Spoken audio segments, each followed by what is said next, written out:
ton sang, vers toi j'avance, saint de ta puissance, fort de ta présence à chaque pas.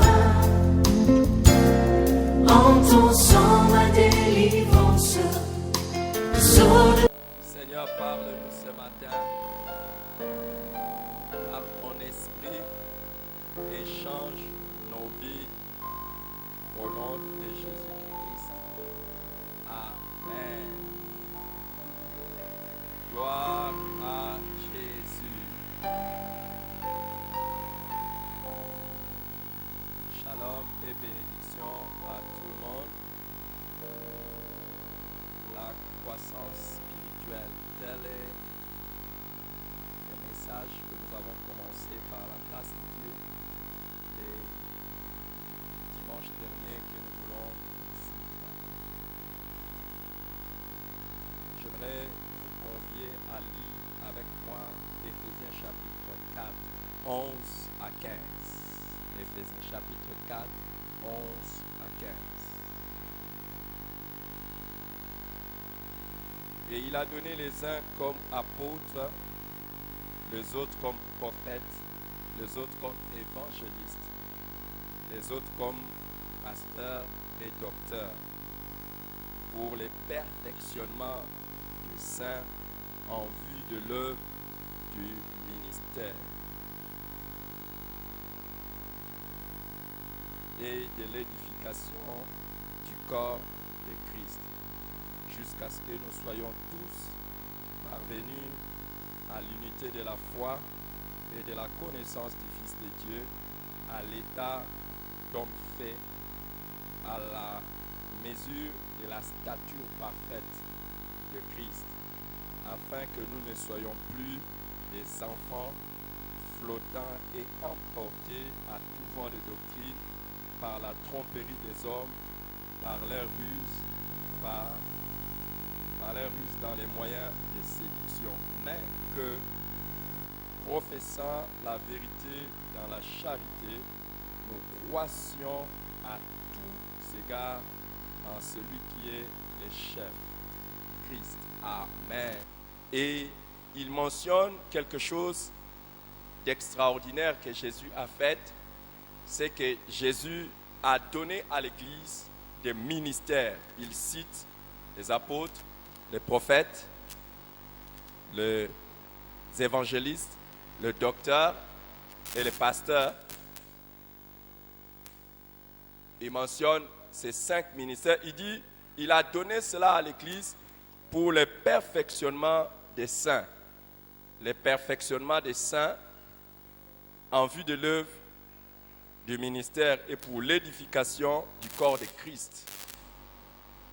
Alors, il dit, les ministères sont là pour le perfectionnement des saints en vue de l'œuvre du ministère, afin que nous ne soyons plus comme des enfants, mais que nous puissions croître dans la vie avec Dieu. Et pour chaque chrétien, il y a une réalité spirituelle à laquelle nous devons penser, c'est la croissance de chacun, la croissance spirituelle de chacun.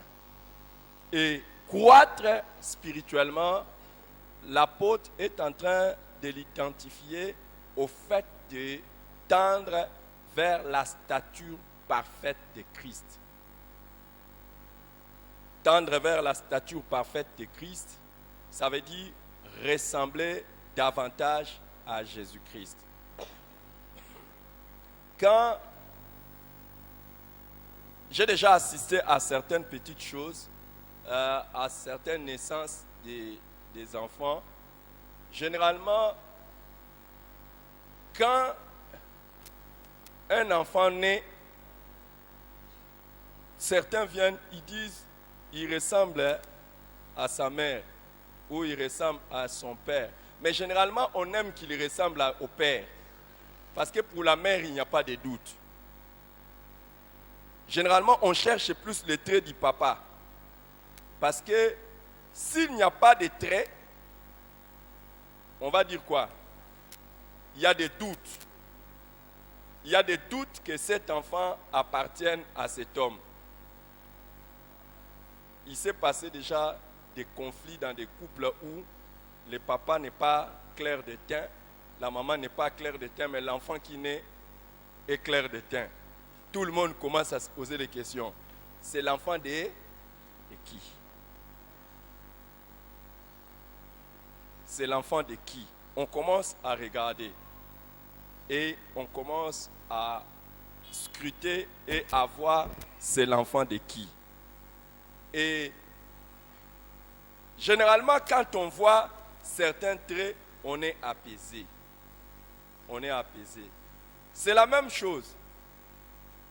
Depuis le jour où tu es devenu chrétien, nous aussi nous regardons si tu es l'enfant de qui.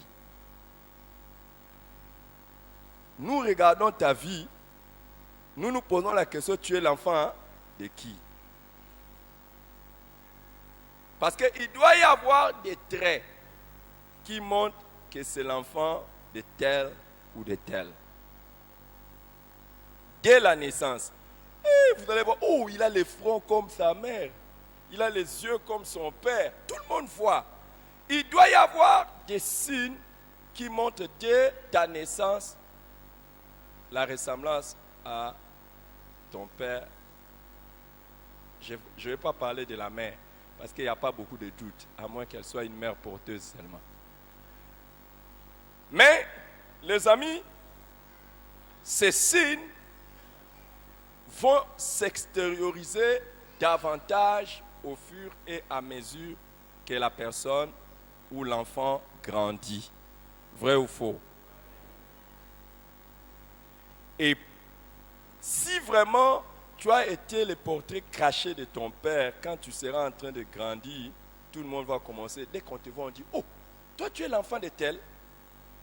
De qui on a déjà demandé cette question? Toi tu es l'enfant de tel. Pourquoi? Parce qu'on l'a vu, il ressemble. Alors, sur le plan spirituel, c'est la même chose. Dès que tu nais de nouveau, on doit avoir des traces. De qui? De Dieu et de Jésus-Christ. On doit commencer à voir les traces de Jésus-Christ en toi. Et je vais te dire, laisse les gens douter que tu es un vrai chrétien tant qu'ils ne voient aucun signe de Jésus. Laisse-les douter. Ils n'ont pas tort. Si tu ne présentes rien de Jésus, laisse les gens douter. Ils n'ont pas tort. Hein? Par exemple, le voisin qui est à côté de toi. Écoutez, il y a beaucoup de gens qui ne savent pas que tu dois ressembler à Jésus. Tu dois. Si tu ne ressembles pas à Jésus, tu mets déjà en doute ta foi chrétienne. Amen. Waouh. Est-ce que vous êtes là? Alors, plus tu grandis, plus les gens doivent découvrir que tu es l'enfant de tel ou de tel. Alors, il y a certains traits, c'est difficile de les constater dès la naissance. C'est au fur et à mesure. Je ne pense pas que... Moi, si vous me regardez quand je me mets debout, si vous me regardez, et heureusement que ma femme n'avait pas regardé ça pour m'épouser. Peut-être elle n'allait pas m'épouser. Mais si vous me regardez être debout, vous allez voir que mes jambes font comme ça. Hein? Mes jambes sont comme ça. Et je suis fier d'être comme ça. Ne croyez pas que je suis complexé. Je suis bien comme ça. Je n'ai jamais cru que je suis laid à cause de ça. Si vous regardez ma tête, elle est un peu boule, mes oreilles un peu pointues comme ça. Ce n'est pas grave. Mais quand j'étais petit et que je voyais mon père, je le voyais comme ça avec des jambes comme ça. Mais moi-même, je ne savais pas que quand je vais devenir grand, mes jambes aussi allaient être comme ça. Donc il y a certains traits, si véritablement tu es en train de grandir, ça va sortir. Hein? Par exemple, si ton père était chauve, n'attends pas d'être chauve quand tu es enfant. C'est quand tu vas grandir. ne commence pas à te moquer de lui parce que sa tête est comme ça. Demande-toi dans le processus naturel de ta croissance si tu ne finiras pas là. Si tu n'as pas hérité ça. Ok? Alors, donc, ce qui est sûr, c'est que plus tu grandis, plus tu dois ressembler à qui? À Christ. Alors, si le temps est en train de passer, tu ne ressembles pas davantage à Christ, il y a quelque chose qui ne va pas. Je reviendrai sur ça. Si le temps passe, depuis que tu as dit que tu es chrétien, le temps passe, tu ne ressembles pas davantage à Christ, il y a quelque chose qui ne va pas. C'est que tu n'es pas en train de connaître la croissance spirituelle. La croissance spirituelle, c'est le processus par lequel un chrétien grandit spirituellement pour ressembler davantage à Jésus-Christ.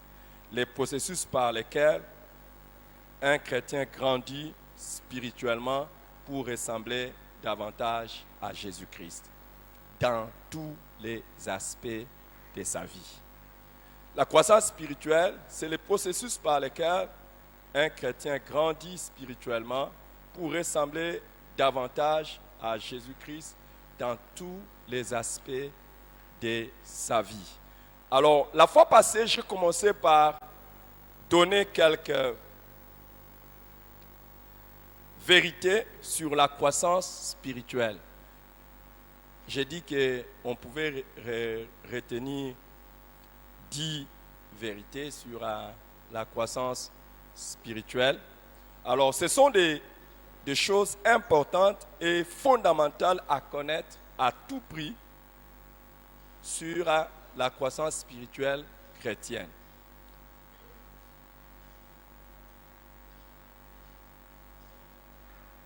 La première vérité que nous avons énoncée, c'est qu'une personne qui n'est pas encore née de nouveau ne peut connaître une croissance spirituelle. Une personne qui n'est pas encore née de nouveau ne peut connaître une croissance spirituelle.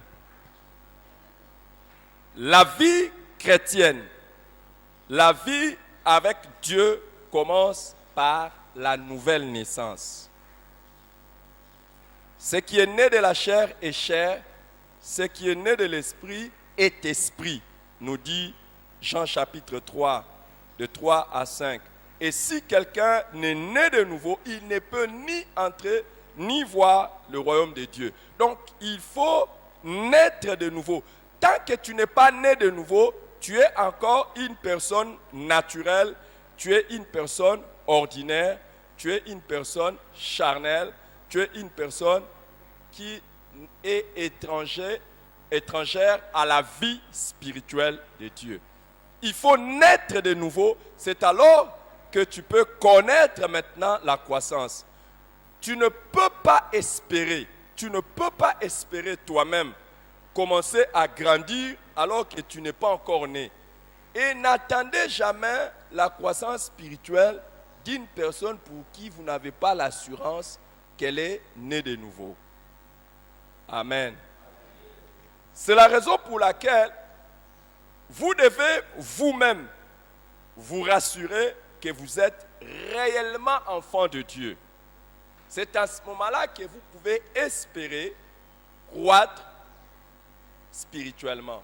Vous devez vous rassurer vous-même que vous êtes enfant de Dieu et pas enfant de Dieu de nom, enfant de Dieu de vrai et d'expérience. Donc toi-même être convaincu que tu es enfant de Dieu, c'est en ce moment-là que tu peux espérer croître spirituellement. Et n'attendez jamais, tant que vous n'avez pas vu un petit signe de la nouvelle naissance dans une personne, n'attendez jamais voir cette personne grandir spirituellement. Dans 1 Pierre chapitre 2, verset 2, on nous dit « Désirez comme des enfants nouveau-nés, le lait spirituel et pur, afin que par lui, vous croissiez pour le salut.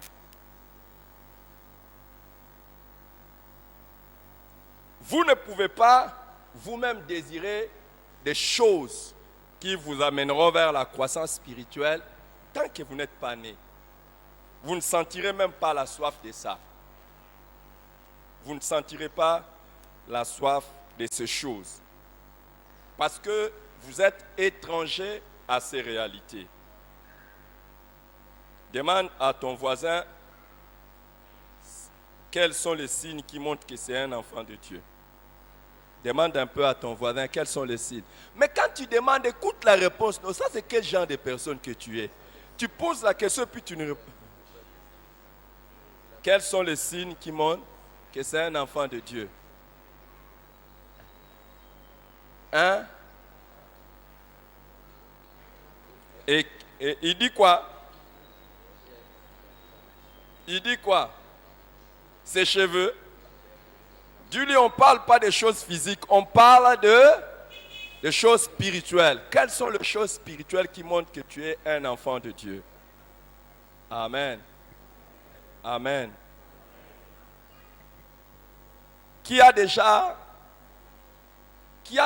appris à un bébé de désirer le lait maternel?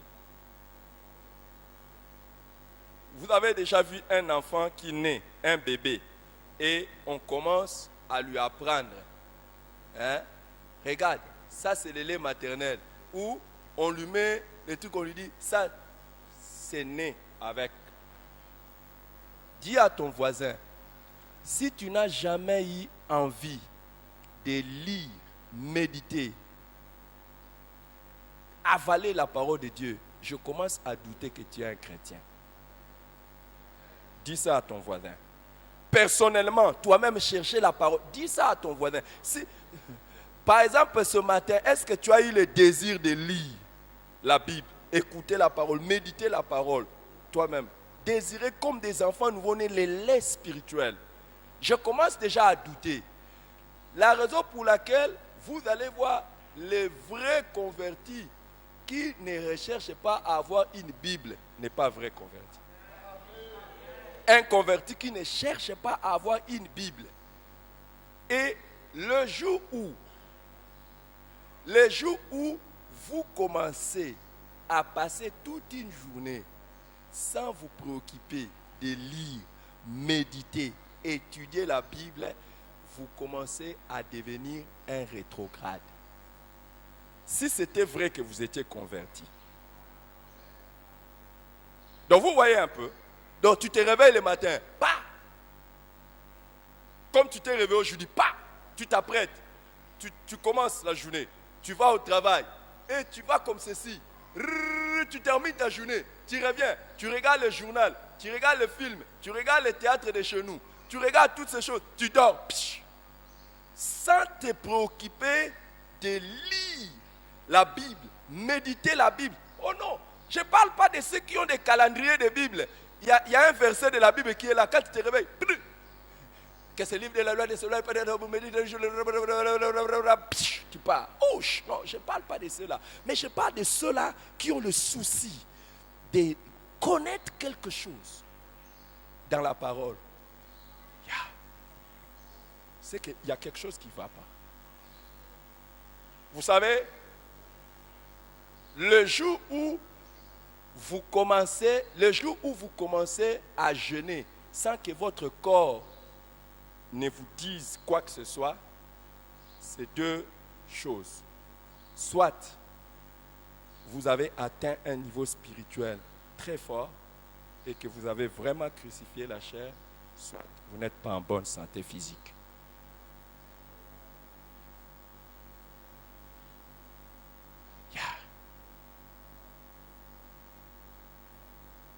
Tu ne peux pas passer toute une journée sans ressentir les besoins de manger.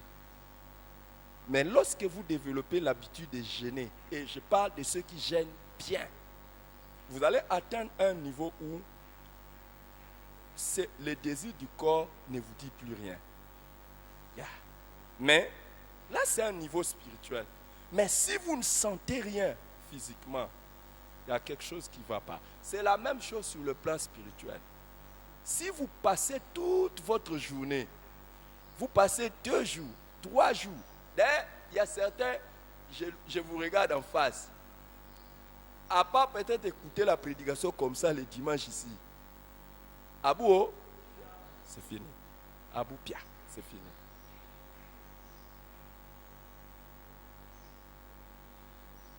Donc, vous n'êtes même pas encore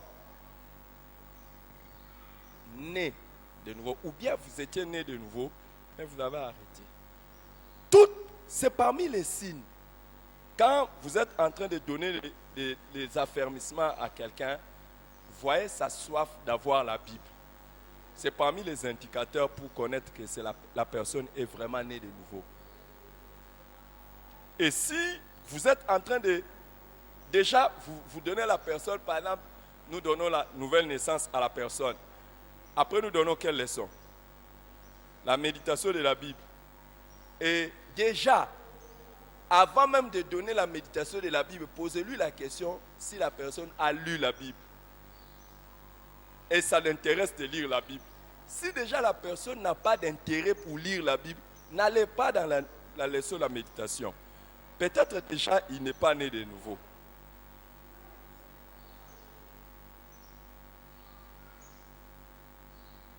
Et si vous arrivez 3e, 4e, 5e leçon, vous demandez à la personne, est-ce que tu as lu la Bible aujourd'hui? Non. Arrêtez-vous.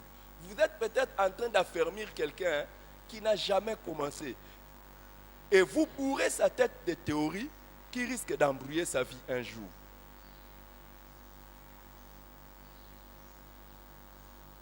Toute personne qui n'est pas née de nouveau ne peut pas connaître la croissance spirituelle. La deuxième vérité que nous avons énoncée, c'était que sur le plan spirituel, il y a d'une part des enfants et d'autre des adultes. Il y a d'une part des enfants et des adultes. Amen. Paul en parle quand il parle aux Corinthiens, à 1 Corinthiens 3, 1 à 3, il dit, je ne m'adresse pas à vous comme à des hommes spirituels, mais comme à des enfants.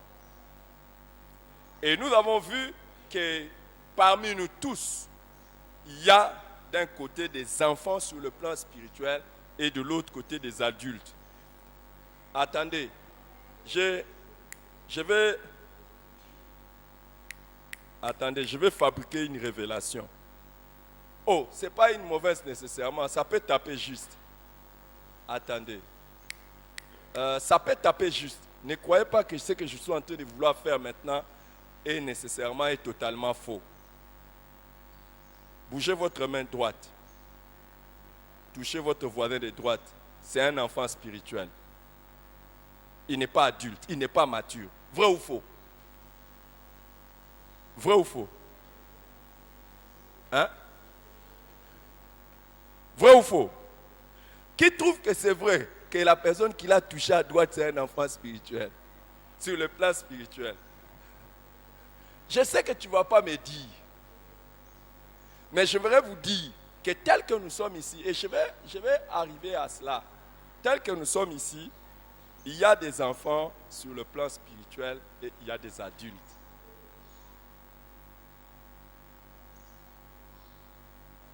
Par la grâce de Dieu, s'il plaît au Seigneur, il me permettra de vous donner les signes de la maturité et les signes de l'immaturité. Je vous donnerai ça. Parmi les signes. Qui veut que je lui montre l'un des signes? L'un des signes de la maturité, c'est ressembler à Jésus dans la vie de prière. Demande à ton voisin à quelle heure il s'est réveillé. Déjà, l'heure à laquelle il s'est réveillé te montre s'il est spirituellement mature ou pas. L'heure à laquelle quelqu'un se réveille peut t'indiquer.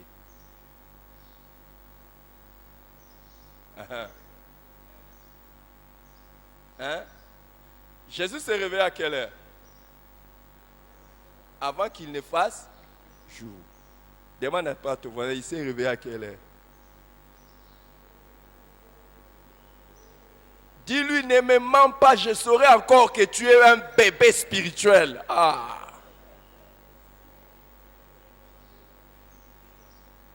Il y a des gens, ça ne leur préoccupe pas. Ils pensent que c'est l'organisation personnelle. Non, moi j'aime dormir comme ça, j'aime me réveiller comme ça. Ça, c'est une opinion personnelle. Sur le plan spirituel, tu dois chercher à ressembler à Jésus. Apparemment, j'ai choqué les gens. Non, mais c'est ton habitude de te réveiller comme tu veux, non? À l'heure où tu veux, non? Et la Bible dit, Jésus faisait quoi? Avant qu'il ne fasse jour, il faisait quoi? Hein? Non, non. Il allait dans un endroit à l'écart pour prier. Non, c'est toi. Peut-être même tu n'as pas fait ça aujourd'hui. Très tôt le matin, chaque chrétien qui est mature se lève pour avoir un temps personnel. Personnel. Et un temps personnel correct. Pas un temps personnel de façade ou de mascarade. Il y en a qui s'appuient sur les prières familiales. Oui, c'est une grande valeur. Mais toi-même personnellement.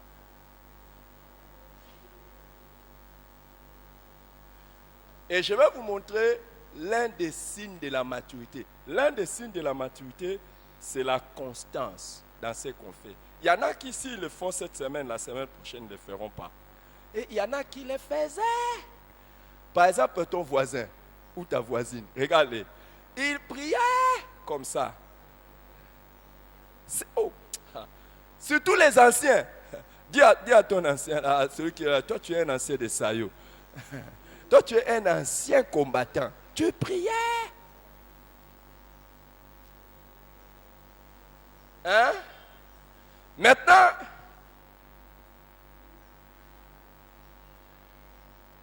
je laisse ça. Apparemment, vous ne voulez pas ça. Il n'y a pas d'amen. Est-ce qu'il y a l'amen? Je parle à quelqu'un ce matin. Je parle à un enfant sur le plan spirituel ou je parle à un adulte sur le plan spirituel. Hein? Je parle à un adulte. Je parle à un adulte. Non, demande pas à ton voisin. Quand le pasteur parle là à toi, c'est à un adulte ou bien à un enfant?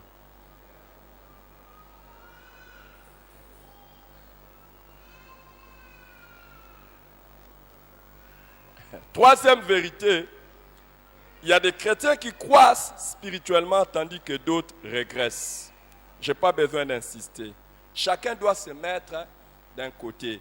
Chacun doit se mettre soit du côté de ceux qui croissent spirituellement, soit du côté de ceux qui régressent spirituellement. Quatrième vérité, chaque chrétien devrait être capable d'évaluer sa croissance spirituelle. Chaque chrétien devrait être capable d'évaluer sa croissance spirituelle. Il ne faut pas attendre que les autres te disent si tu grandis ou pas. Ça doit commencer par toi-même. Chaque chrétien devrait être capable. Paul dit, quand j'étais enfant, je parlais comme un enfant, je réfléchissais comme un enfant, j'agissais comme un enfant. Mais quand je suis devenu grand, qu'est-ce que je fais? Je fais disparaître ce qui est de l'enfant. Je fais disparaître ce qui est de l'enfant. Dans 1 Corinthiens chapitre 13, verset 11. 1 Corinthiens 13, je fais disparaître ce qui est de l'enfant. Amen. Amen. Maintenant, lèvons-nous pendant quelques minutes, juste pour se dégourdir un peu les jambes. Demande à ton voisin, selon toi-même, tu grandis spirituellement ou bien non? Selon toi-même. Selon toi-même. Hein? Alors, Paul dit, écoute, je fais disparaître ce qui est de l'enfant. Dis à ton voisin, donne-moi 5 choses que tu as fait disparaître de l'enfant. j'ai fait disparaître ce qui est de l'enfant. 5 choses. Allez, écoute maintenant.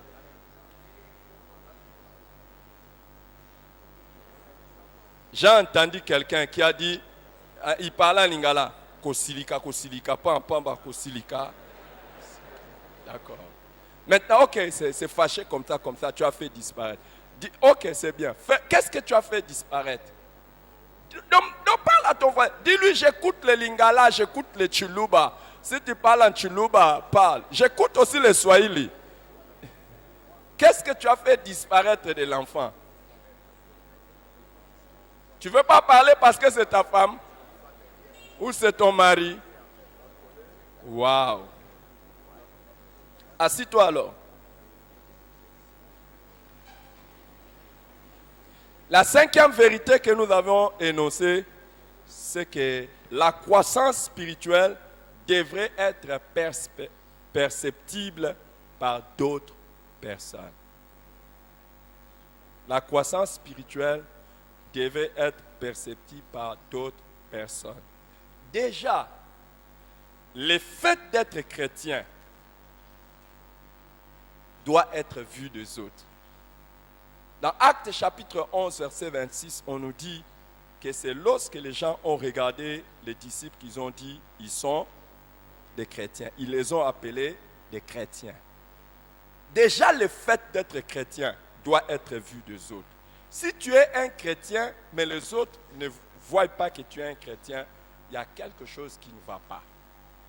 Une lumière qui n'est pas perceptible au milieu des ténèbres n'est pas une lumière. Mais aussi, le fait de grandir spirituellement doit être vu par les autres. Pas seulement toi-même en train de dire non, j'ai grandi, mais les autres doivent voir aussi.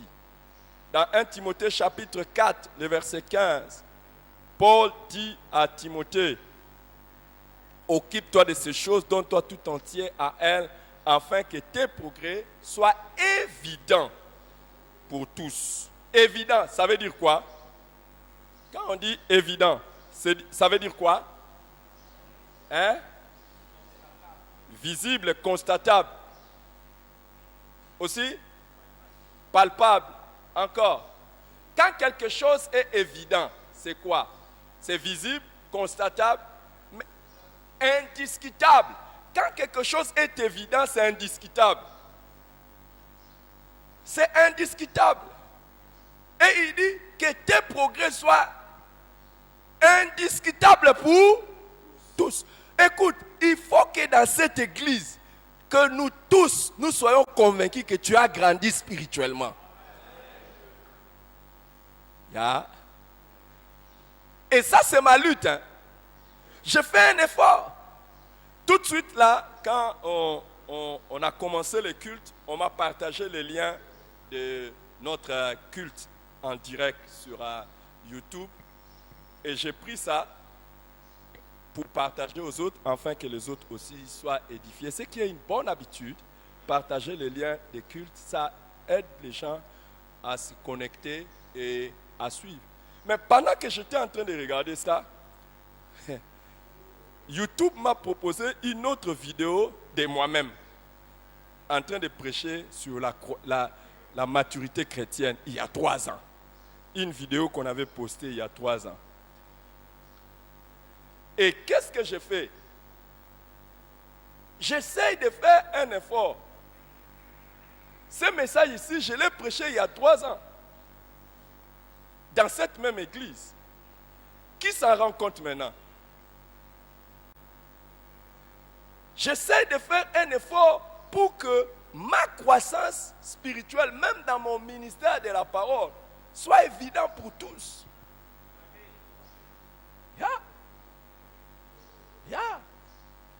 J'essaie de faire un effort que ma croissance dans la connaissance et l'application de la parole de Dieu soit visible pour tous.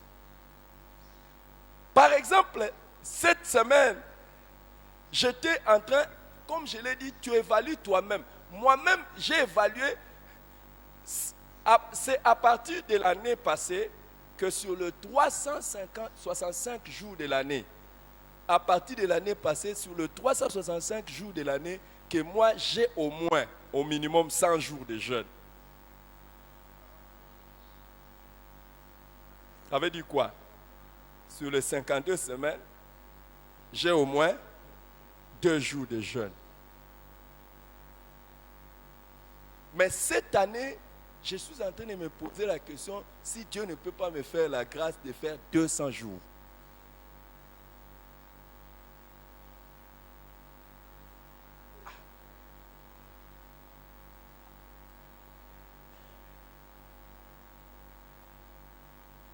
Hein? Et parmi mes rêves de la vie, c'est de faire 6 mois de jeûne. Un jour.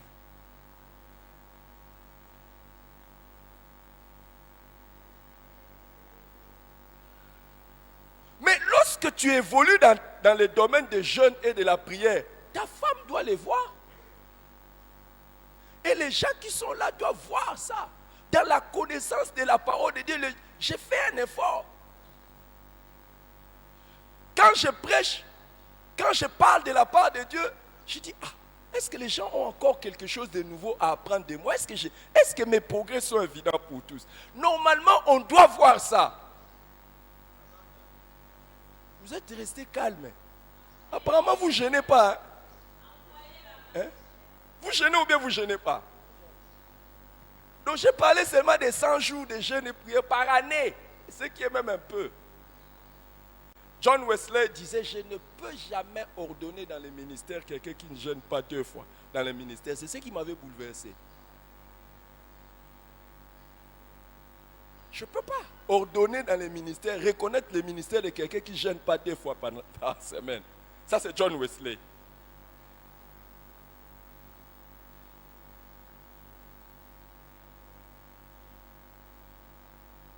Vous êtes resté trop calme, vous aimez manger. Est-ce que je vous ai demandé de jeûner? Est-ce que moi je vous ai demandé de jeûner?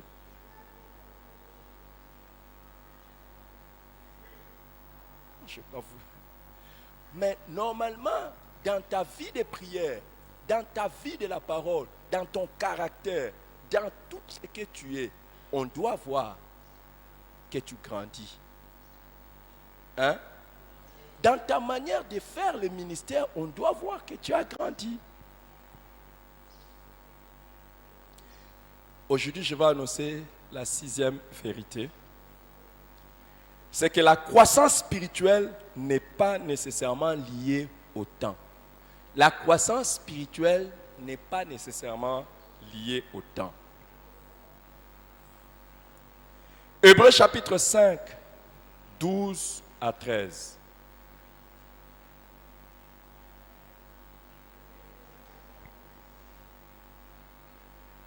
Qui va prier pour moi pour que je continue d'être un homme de jeûne et de prière? Vous allez prier pour moi.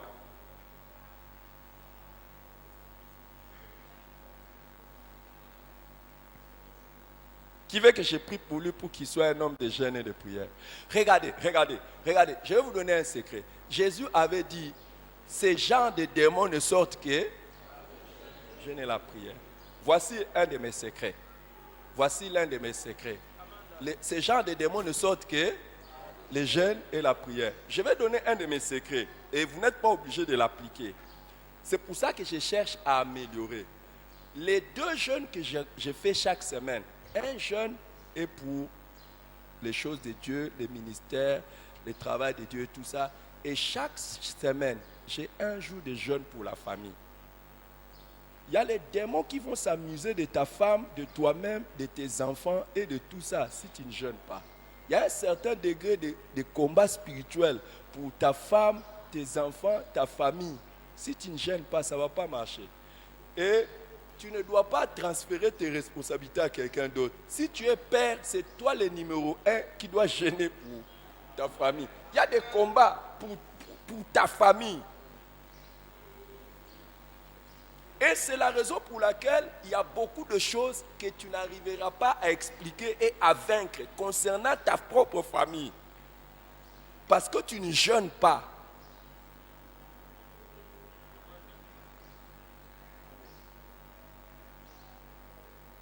Tu ne gênes pas pour ta famille.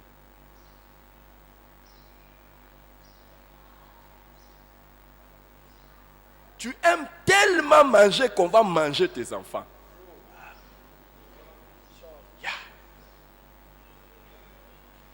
Et pour ne même pas dire, tu cours le danger d'être qu'on mange même ta femme. Yeah. Oh, je ne parle pas manger spirituellement, manger même physiquement. Yeah. C'est chaque semaine que je me rassure que sur le plan spirituel, je me tiens devant Dieu pour ma famille. J'ai vu que ça ne vous a pas intéressé, je passe.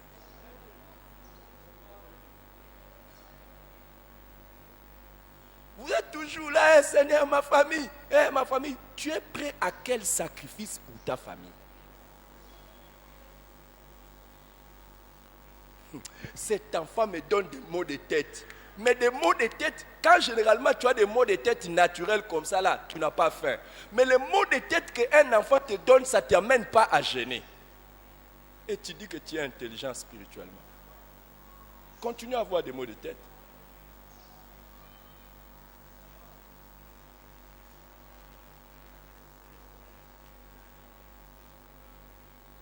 Et vous, vous dites, c'est encore un enfant. Tu ne sais pas ce qu'on fait de ton enfant à l'école.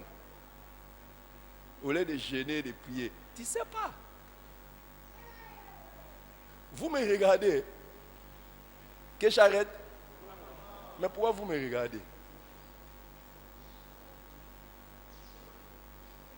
Tu aimes tellement manger.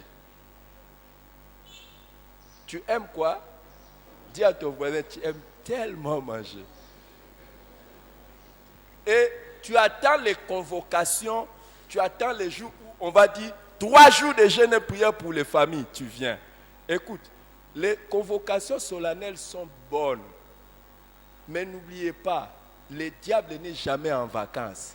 C'est pour cela une personne qui veut se maintenir dans les statuts des vainqueurs, il développe une vie de jeûne et prière régulière.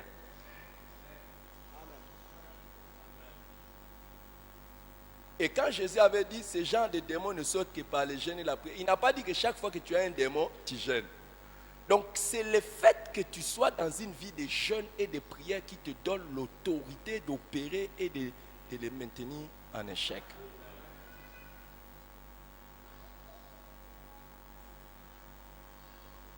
Et il a dit, on ne met pas du vin nouveau dans des vieilles outres. Si tu ne jeûnes pas, tu es comment?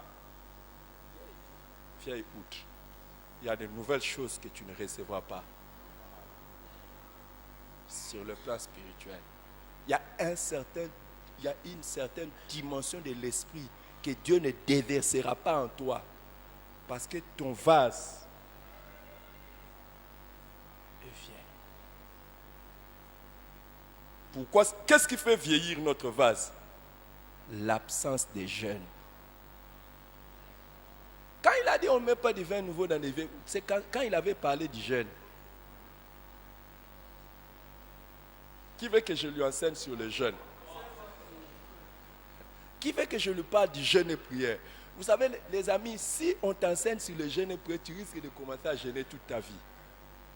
Et il y a moyen aussi de jeûner toute la vie et être en bonne santé. D'ailleurs, les jeûnes, c'est parmi les secrets pour être en bonne santé. Beaucoup de maladies que nous avons, c'est à cause de ce que nous mangeons.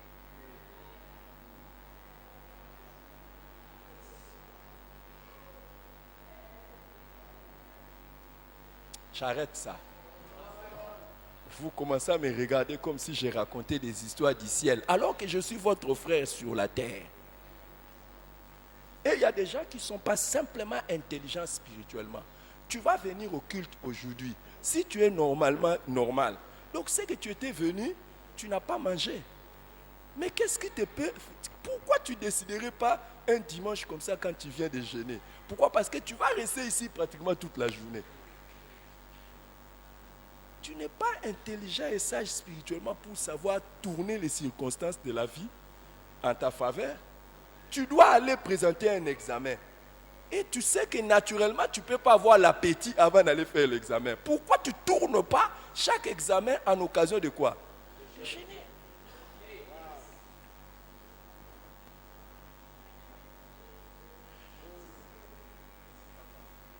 Mais comme tu es tellement insensé, tu vas prendre ton dossier, je dois courir, tu cours comme ça et tu commences à faire les choses. Mais parce que Dieu n'est pas la priorité pour toi et tu n'as pas l'intelligence spirituelle, c'est pour ça que tu ne transformes. Et pourtant, je vais partir, il y a trop d'occupations.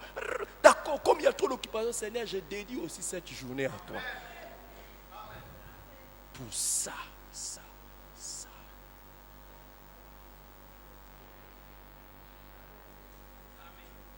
Je vous plains, vous qui dites toujours, c'est difficile de gêner. Et pourtant, vous gênez beaucoup de fois, sans le savoir. Mais vous n'en profitez pas.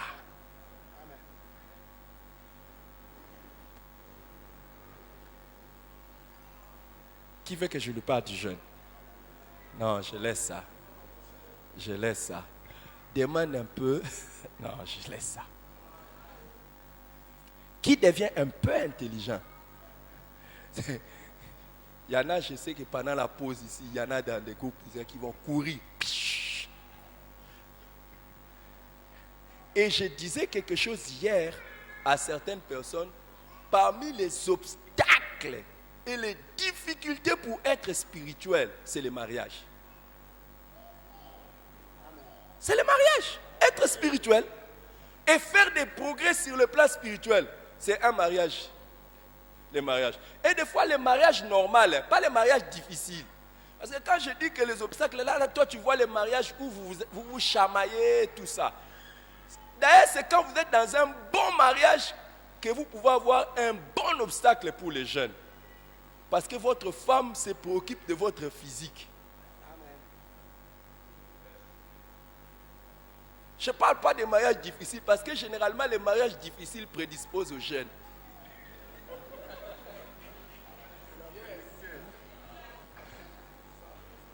C'est pas vrai? Et où est-ce que le Seigneur m'a enseigné ça? Il a dit, Jésus a dit, c'est là où il a dit, est-ce que, quand on lui a demandé pourquoi tes disciples ne gênent pas, il dit, comment les amis de l'époux peuvent-ils gêner pendant que l'époux est là? Quand l'époux ne sera pas là, ils vont gêner. Donc, il a voulu dire qu'il y a quand même un obstacle dans les mariages par rapport aux jeunes. Quand l'époux est là, c'est difficile de gêner.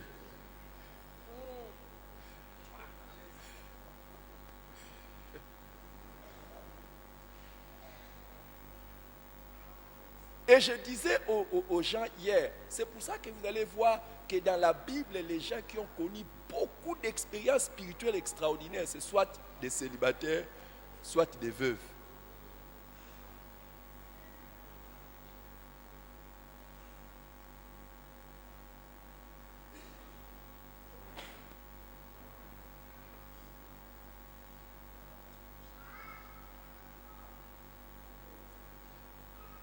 Vous êtes trop calme alors que je voulais continuer mon message. Je voulais continuer mon message. Et beaucoup de femmes vont enterrer leur mari par les repas qu'ils leur présentent.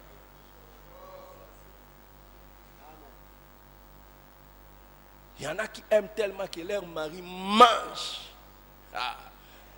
Fais-les manger, tu l'enterres vite. Quand tu arrives à un certain âge, on ne mange plus pour grandir. Demandez à tous les médecins, les nutritionnistes et les diététiciens, on ne mange plus pour grandir. On mange pour s'entretenir seulement. Mais toi, tu manges et même d'ailleurs, tu es en train de récupérer ce que tu as raté dans ta jeunesse.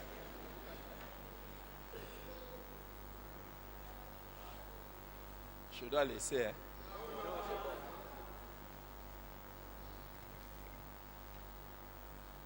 Qui a été enseigné sur quelque chose ce matin?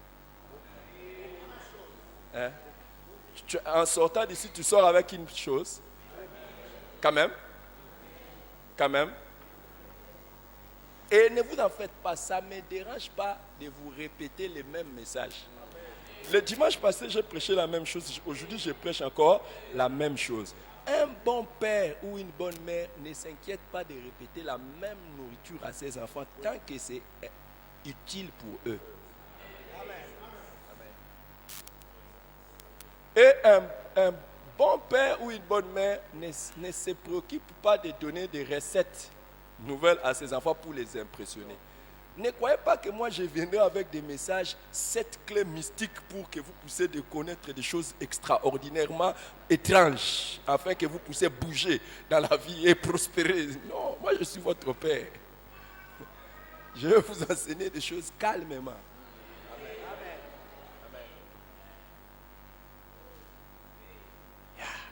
Calmement. Et je crois que si quelqu'un a l'intelligence spirituelle aujourd'hui, il y a des grandes décisions qu'il a prises par rapport à ça. Hein? Il y a des grandes décisions.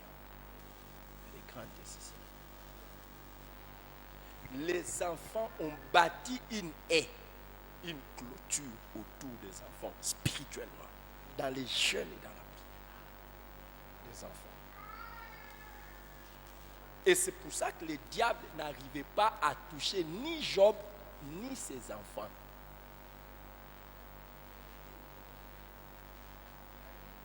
Et il a demandé l'autorisation à Dieu d'enlever cela. Et les enfants ont bâti une haie autour d'eux par les sacrifices.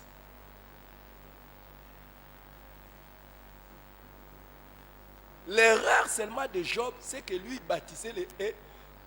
Des fois, il allait faire des sacrifices après que les enfants aient fait des mal. Qu'est-ce que tu fais comme sacrifice? Normalement, l'offrande d'un père doit représenter l'offrande de la famille. Quand tu prends ton offrande du culte aujourd'hui, là, est-ce que ça représente l'offrande de ta famille?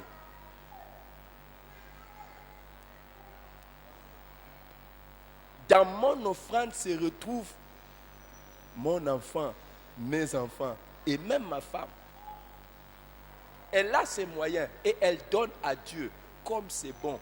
Mais il y a quelque chose qui vient de moi vers elle comme offrande.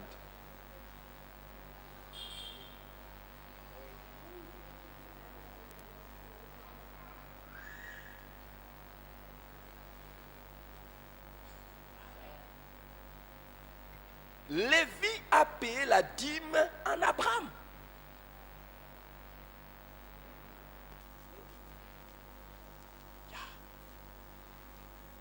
Il y a des sécurités dans les faits comme ça.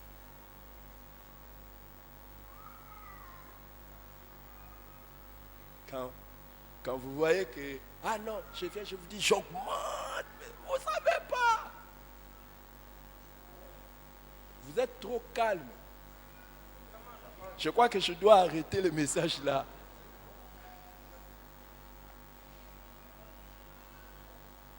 Je dois arrêter le message là. Comme ça, je commencerai seulement prochainement. J'ai énoncé seulement la 6e vérité. Mais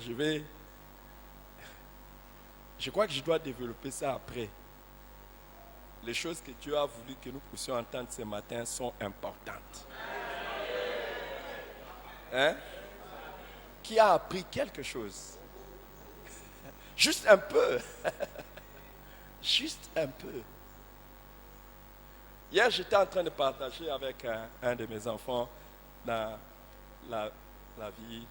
Il dit, si tu lis ce livre ici, l'art de faire toutes sortes de prières, il dit, si tu médites sur ça, surtout la prière méditative, il me dit, si tu développes la prière méditative, c'est alors que tu peux arriver à prier sans cesse. Et je lui ai dit, beaucoup de gens n'ont même pas encore. Ah, surtout toi, quand tu vois un livre de 100 pages, déjà tu dis c'est trop gros.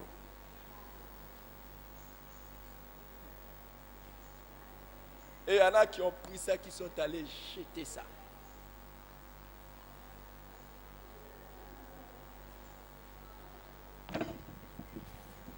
Ce livre ici sur la loi des semailles et de la moisson. Là-dedans, quelque part se trouve le secret du rajeunissement.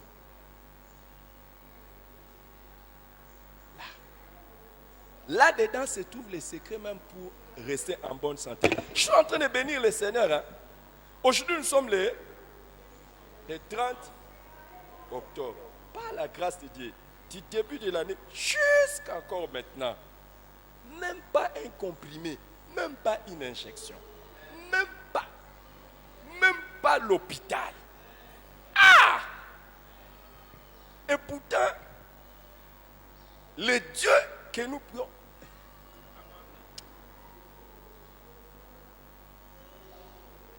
on va.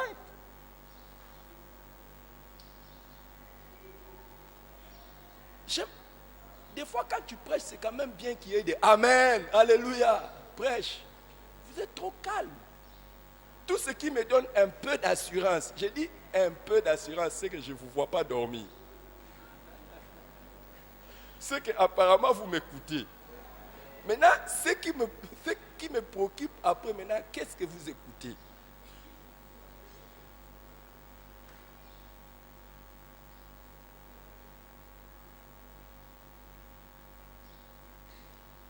Qu'est-ce que vous écoutez?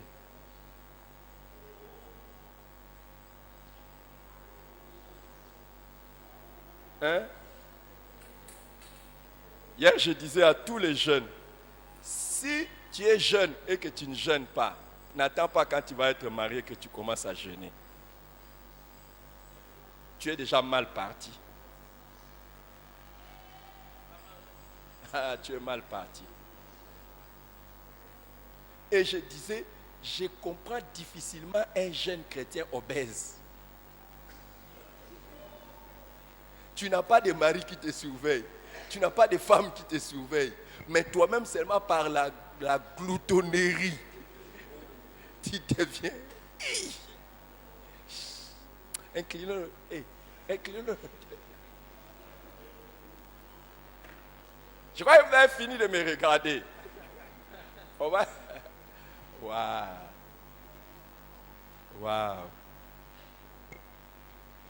Waouh. Je vais poser une question à Lingala. Nana ebi ke munene yaka na malade belé. Atomola musapi. Je posé ça à Lingala pour que les gens n'entendent pas. Les gens qui nous écoutent.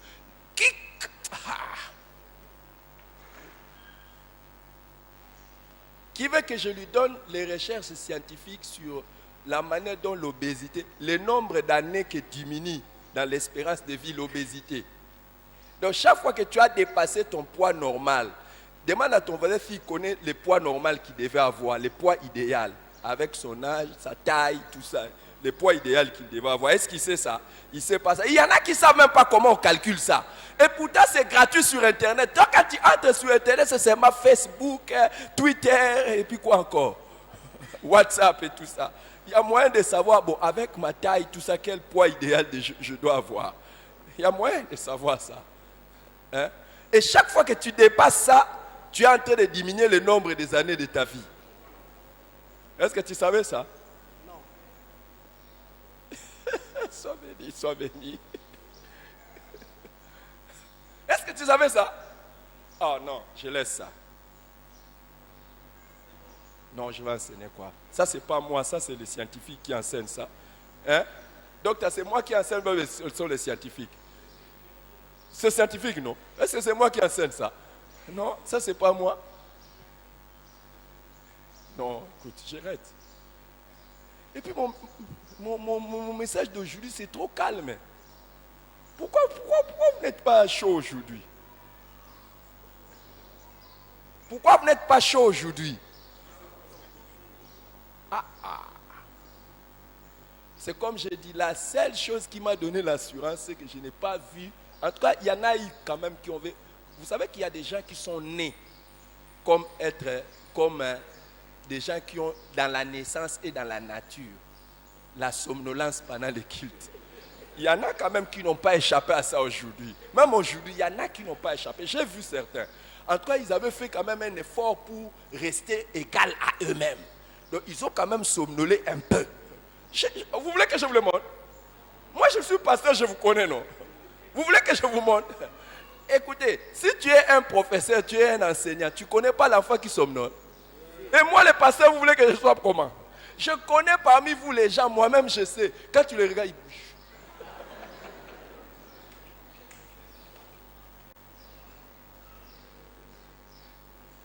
Heureusement, j'avais enlevé cette prière que j'avais faite. Sinon, un jour, à la télévision, certains membres de cette église, on allait les voir en train de somnoler lors des réunions publiques.